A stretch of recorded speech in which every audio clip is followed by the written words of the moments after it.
Selamat sore semuanya. Kita akan mulai perkuliahan kita pada hari ini. Sebelumnya mau bertanya, bagaimana kabar kalian hari ini? Kabar Baik, baik. Nah, Ya, baiklah. Sebelum mulai pembelajaran kita hari ini, saya minta kesediaan Calvin untuk berdoa. teman-teman, sebelum kita mulaikan kelas, mari kita tunduk kepala, kita berdoa. Maha besar Tuhan Allah Bapa kami yang di surga, terpujilah Tuhan karena Engkau sangat baik dalam kehidupan kami. Kami boleh dapat berkumpul di saat ini walaupun lewat virtual room dengan segala baik. Saat ini ya Bapak, kami akan memulaikan kelas kami untuk membahas mengenai manajemen keperawatan. Tuhan tolong berkati kami, hikmat kepintaran akal budi dari surga boleh menjadi bagian kami. Teristimewa Mem Ellen akan mengajari kami, biar ya Bapak, hikmat kebijaksanaan, apa budi dari surga juga boleh menjadi bagiannya. Sertai kami selalu ya Bapa di sepanjang kelas ini, di dalam nama Tuhan Yesus kami sudah berdoa. Amin. Oke, terima kasih Calvin. Eh, Sebelumnya Mem mau absen dulu. Ada yang tidak hadir hari ini? Hadir semua? Oke, hadir semua kan? Oke. Pelajaran minggu lalu kita tentang fungsi ketenagaan keperawatan, di mana fungsi ketenagaan keperawatan itu dibagi atas tiga, yaitu unit perawatan pasien, staf atau ketenagaan, dan organisasi. Dan kita juga belajar tentang variabel fungsi ketenagaan yang dibagi tiga, yaitu variabel individu, variabel psikologis, dan variabel organisasi. Nah, hari ini kita akan belajar tentang cara menghitung ya ketenagaan yang diperlukan di ruangan. Nah, tujuan daripada pembelajaran kita pada sore hari ini adalah mahasiswa mampu menghitung jumlah ketenagaan dalam suatu shift serta alokasi dan penjadwalan tenaga keperawatan setiap shift. Kita akan mulai. Oke. Nah, cara perhitungan jumlah tenaga keperawatan sebenarnya banyak metode ya. Ada banyak metode, tapi kita akan mempelajari 3 metode saja. Yang pertama adalah metode Douglas, metode Gillis, dan metode Debkes. Yang pertama, seperti yang bilang tadi, adalah metode Douglas. Jadi metode Douglas ini dilakukan untuk menetapkan standar waktu pelayanan pasien rawat inap. Nah, Douglas ini dia membagi eh, 3 kebutuhan berdasarkan waktu. Yang pertama adalah perawatan minimal. Ya, perawatan minimal itu adalah perawatan mandiri ya. Pasien hanya membutuhkan perawatannya sedikit. Ya, mereka sudah bisa melakukan sendiri perawatannya. Ya. Mereka membutuhkan waktu perawat adalah 1 sampai 2 jam atau 24 jam. Ya. Yang kedua adalah perawatan intermediate atau parsial. Jadi pasien ini hanya membutuhkan perawat hanya sebagian saja. Sebagian lagi mereka bisa melakukannya sendiri. Jadi mereka membutuhkan waktu perawat itu adalah 3 sampai 4 jam atau 24 jam. Yang ketiga adalah perawatan maksimal atau total. Ya, ini pasien tidak bisa melakukan apapun untuk kebutuhannya. Semuanya dibantu oleh perawat, yaitu 5 sampai 6 jam per 24 jam. Maka kita akan menghitung ya jumlah berapa perawat yang dibutuhkan pada saat bekerja setiap shiftnya. Ya. Jadi contohnya di sini adalah untuk Douglas sendiri dia sudah mengklasifikasikan pasien ya. Ada minimal, parsial, dan total. Nah, minimal ini ada pagi, siang, malam, parsial juga demikian, pagi, siang, malam, dan total pagi, siang, dan malam. Ya. Jadi untuk pagi untuk minimal dia akan dikalikan dengan jumlah pasien yaitu 0,17, untuk siang 0,14, dan untuk malam 0,07. Untuk parsial pagi 0,27, siang 0,15, dan malam 0,10. Untuk total untuk pagi 0,36, siang 0,30, dan malam 0,20. Selanjutnya, nah pertimbangan metode Douglas ini setelah kita mengetahui tadi jumlah kebutuhan perawat, nah kita akan menghitung kembali ada namanya jumlah tenaga lepas per hari atau dianggap cadangan ya karena mungkin ada pergantian, ada yang libur, siapa yang menggantikan akan liburnya atau ada yang cuti ya. Jadi kita akan hitung jumlah hari libur atau lepas dinas dalam 1 tahun dibagi dengan jumlah hari kerja efektif dalam 1 tahun. Setelah itu kita kalikan dengan jumlah perawat yang dibutuhkan. Setelah kita dapat jumlah tersebut, nanti kita tambahkan dengan tenaga lepas ditambah dengan 1 orang tenaga kepala ruangan.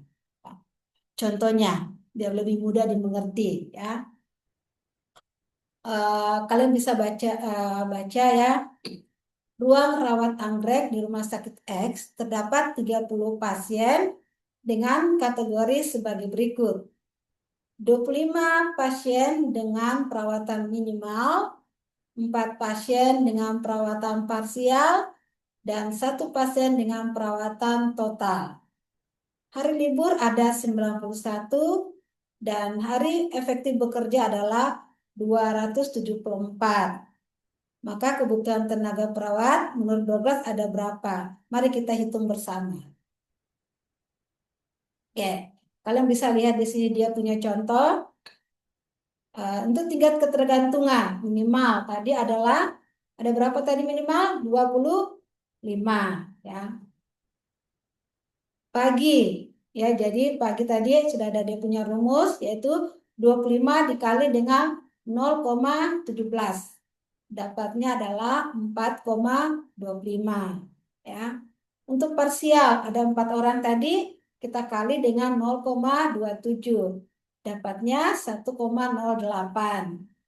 Untuk total ada 1, jadi kita kalikan dengan 0,36. Dapatnya 0,36. Jadi total secara keseluruhan adalah 5,69 atau dibulatkan menjadi 6. Ngerti? Oke. Kita lanjut di siang.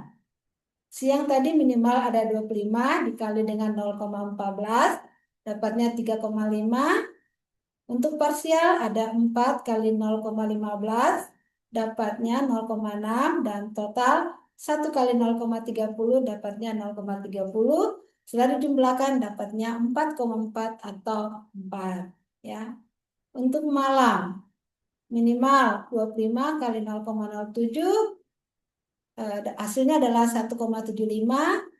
Parsial 4 kali 0,10, dia punya hasil adalah 0,4, dan total 1 kali 0,20, hasilnya 0,20. Setelah dijumlahkan dia punya hasil adalah 2,35 atau 2.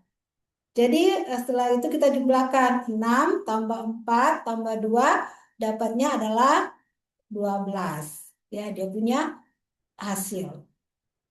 Nah, selanjutnya untuk cadangan. 91 bagi 274 dikali 12 sama dengan 3,98. Pembulatannya adalah 4.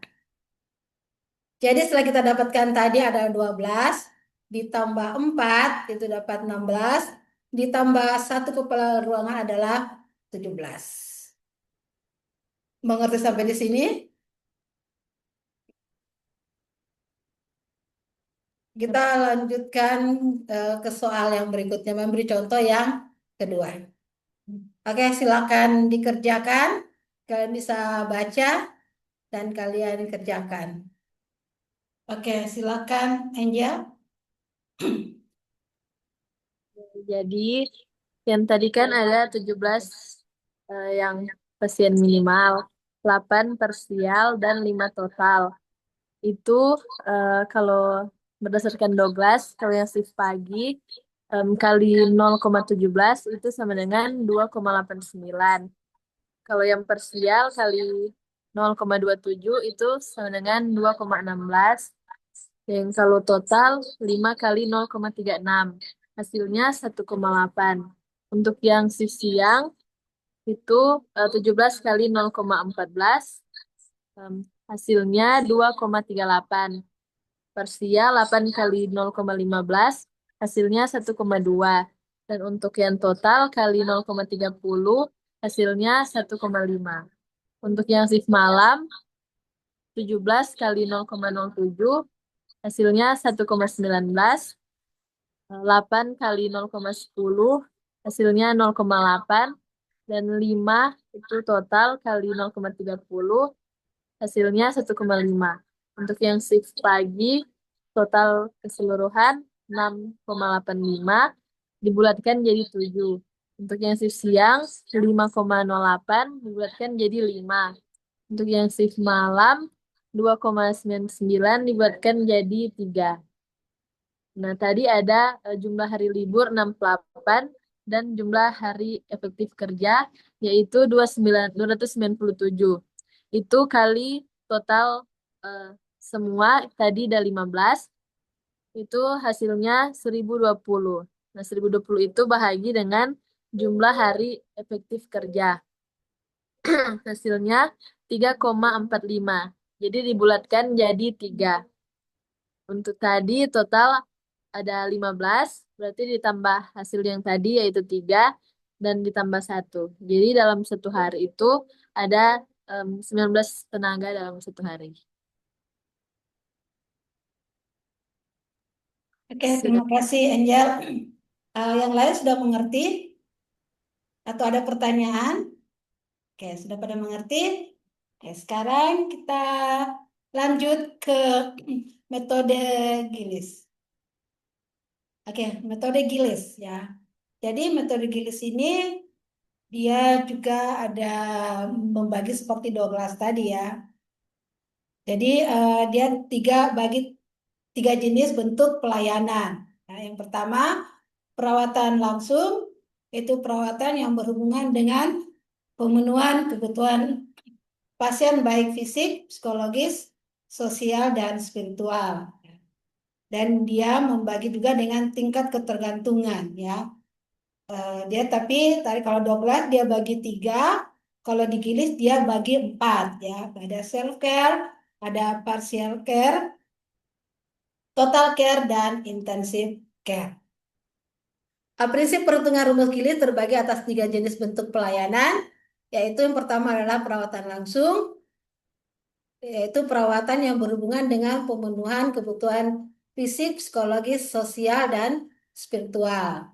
Nah, Gilis juga membagi atas 3 ketergantungan pasien, yaitu self-care, partial care, total care, dan intensive care. Yang kedua adalah perawatan tak langsung, ya, yaitu adalah pekerjaan perawat atau kegiatan perawat yang tidak berhubungan langsung dengan pasien, ya. Contohnya menulis atau membaca catatan kesehatan pasien atau menyiapkan alat-alat ya. Biasanya perawat menggunakan waktu 60 menit atau 1 jam. Yang ketiga adalah pendidikan kesehatan atau PNKes. Biasanya perawat butuh waktu adalah 15 menit atau 0,25 jam. Nah, kalau tadi Douglas dia membagi atas 3, kalau Gilis membagi atas 4 ya. Dan tadi Mem sudah bilang dari yang di awal ya, ada self care itu perawatan bersama dengan perawatan minimal, yaitu 2 jam ya. Untuk partial care atau perawatan sebagian itu 3 jam. Dan untuk total care itu adalah 4 sampai 6 jam. Dan untuk intensive care atau perawatan intensif itu adalah 8 jam ya. Dan kita harus ingat itu berapa jam yang dibutuhkan oleh pasien ya. Selanjutnya untuk rumus Gillis dia punya rumus adalah A kali B kali C dibagi dengan C kurang D dikali dengan E. Ya. A itu adalah rata-rata jumlah perawatan per pasien per hari. Dan B itu adalah rata-rata jumlah pasien per hari. Dan C itu adalah jumlah hari dalam 1 tahun. Dan D itu adalah jumlah hari libur masing-masing perawat. Ya. Nah, untuk mendapatkan rata-rata jumlah perawatan per pasien per hari, kita harus mencarinya. Ya. Contohnya adalah ruang rawat mawar di Rumah Sakit X terdapat pasien dengan kategori sebagai berikut. 25 pasien dengan perawatan self-care sebanyak 7 pasien, dan dengan perawatan partial care, dan 4 pasien dengan perawatan total. Hari libur ada 68 hari, dan hari kerja efektif adalah 297. Jadi berapakah tenaga yang diperlukan menurut Gillis? Ya. Jadi tadi adalah keperawatan langsung ya. Jadi ada self care itu ada tadi 25, kita kalikan 2, dapatnya adalah 50 ya. Untuk partial care ada 7 orang, kita kali dengan 3 jam, itu hasilnya adalah 21.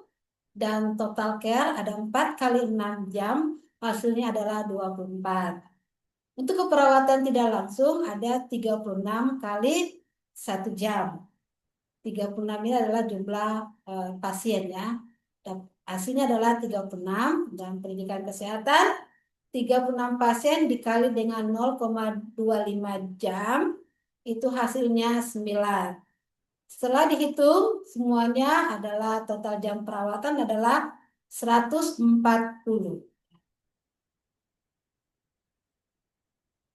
Kita masuk dalam menentukan jumlah jam keperawatan kalian per hari. Jadi 140 jam dibagi dengan 36 pasien atau klien.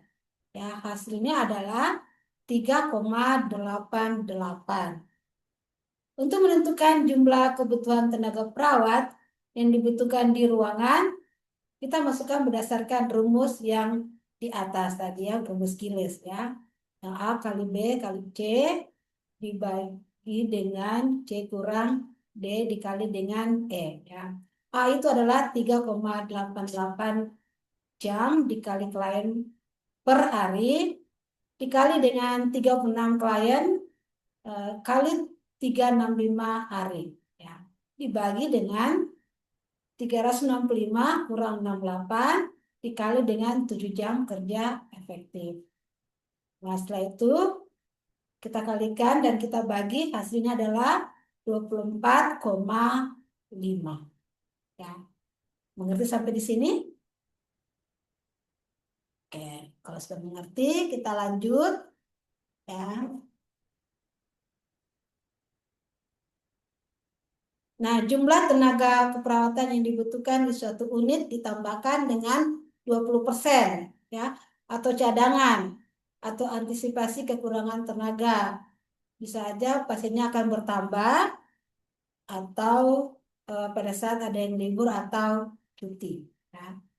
Jadi setelah tadi kita dapat 25, kita kalikan dengan 20%. Dia punya hasilnya 25 kali 20% adalah 5 ya. Jadi jumlah perawat dibutuhkan dalam 1 tahun adalah 25 ditambah 5, hasilnya adalah 30 perawat. Nah, untuk tenaga perawat yang kita butuhkan pada hari ini adalah 3,88 kali dengan 36 klien dibagi dengan 7 jam kerja efektif ya. Dia punya hasil adalah 19,9 dibulatkan menjadi 20 perawat. Ya. Setelah itu tenaga keperawatan untuk persif. Jadi setelah kita dapatkan hasil tadi, kita mau bagi perawat ke dinas pagi, dinas siang, dan dinas malam. Ya. Jadi kita kalikan sesuai dengan rumus adalah 47% dikali dengan 20, hasilnya adalah 9,4 sama dengan 9, dan 36% dikali dengan 20, hasilnya 7,2 atau dibulatkan 7, dan 17% dikali 20, hasilnya 3,4 atau 4. Ya. Jadi totalnya adalah 20. Ada pertanyaan sebelum kita masuk soal kedua?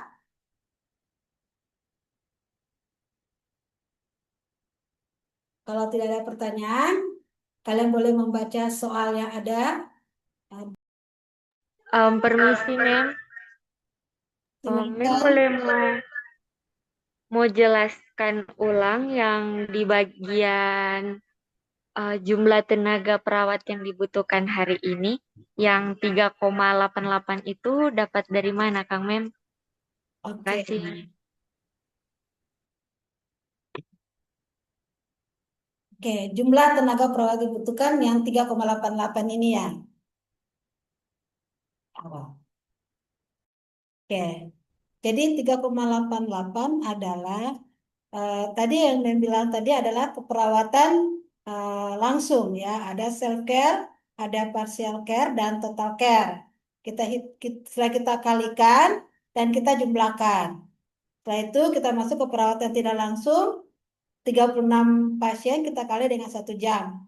Karena 1 jam adalah keperawatan tidak langsung yang dilakukan oleh perawat yang tidak berhubungan dengan pasien, yaitu 36. Dan pendidikan kesehatan, biasanya perawat akan melakukan PNKes kepada pasien, itu adalah 15 menit. Jadi setiap pasien ada 36, kita kalikan, jadi dapatnya adalah 9 jam. Ya. Setelah itu kita total semua, dari keperawatan langsung, keperawatan tidak langsung, pendidikan kesehatan. Setelah kita total, dia akan mendapat jumlah 140. Ya. Setelah dapat 140, kita bagi lagi dengan 36 pasien. Ya. Karena kita ingin tahu berapa jam untuk setiap pasien. Ya. Nah, setelah itu 140 kita bagi dengan 36 pasien atau klien, dapatnya adalah 3,88. Ya. Seperti itu. Mengerti Aska? Oke, Aska boleh hitung. Sebelum masuk kesimpulan, mungkin ada yang mau ditanya, sudah mengerti semuanya? Kilis, ada Douglas. Kesimpulan dari MEM sebelum kalian memberi kesimpulan adalah bahwa pentingnya kita untuk mengetahui rumus untuk perhitungan ketenagaan. Kalau kita menjadi kepala ruangan, kita akan menghitung tenaga yang diperlukan.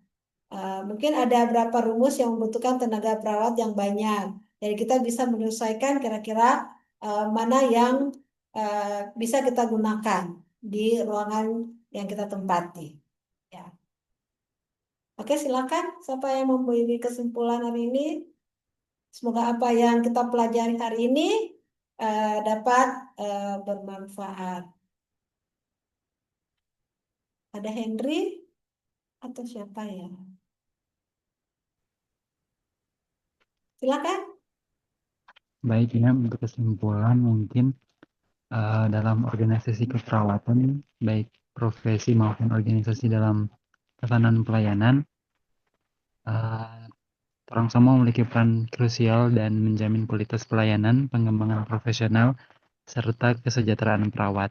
Nah, organisasi ini berfungsi sebagai wadah pemersatu, pembina, pengembang, dan pengawas profesi perawat, di mana ketenagaan sebagai salah satu fungsi manajemen keperawatan juga sangat dipengaruhi oleh organisasi, baik dalam hal perencanaan, penempatan, maupun pengembangan sumber daya manusia perawat. Jadi dalam praktek di manajemen dan juga orang tahu bagaimana orang harus bertindak sebagai perawat pelaksana ataupun orang jadi katim dan juga kepala ruangan. Nah, dari situ orang ada pengalaman yang biar cuma sedikit tentang bagaimana harus bertindak sebaiknya sebagai seorang perawat pelaksana ataupun katim dan juga kepala ruangan. Itu saja dari saya. Oke, terima kasih Henry. Mungkin ada masukan atau tanggapan dalam perkuliahan kita hari ini? Ada tanggapan atau masukan yang perlu diperbaiki di kelas ini? Sudah baik, Mem. Oke, kalau tidak ada, perkuliahan kita selesai sampai di sini. Sebagai terima kasih sudah hadir semuanya, ya sudah aktif. Kita akan bertemu minggu depan dengan judul peningkatan kualitas ketenagaan sesuai dengan akreditasi dan jenis model penugasan dalam ruang rawat. Kita akan belajar minggu depan. Oke? Jangan lupa dipelajari agar kita bisa diskusi pada saat kita bertemu. Sebagai doa sebelum kita berpisah, kita akan berdoa yang dipimpin oleh ada Dela. Hadir, Mem. Oke, silakan Dela berdoa. Baik, sebelum kita menutup kelas kita pada sore hari ini, mari kita atur dalam doa. Bapa kami yang berdalam kerajaan surga, terima kasih Tuhan atas berkat penyertaan-Mu kepada kami, sehingga kelas kami hari ini bisa selesai dengan baik. Berkati juga materi tadi yang sudah menjelaskan, kiranya itu bisa berguna untuk masa depan kami. Seluruh kehidupan kami yang serahkan ke dalam tangan-Mu, di dalam nama Yesus kami sudah berdoa, amin. Oke, terima kasih banyak.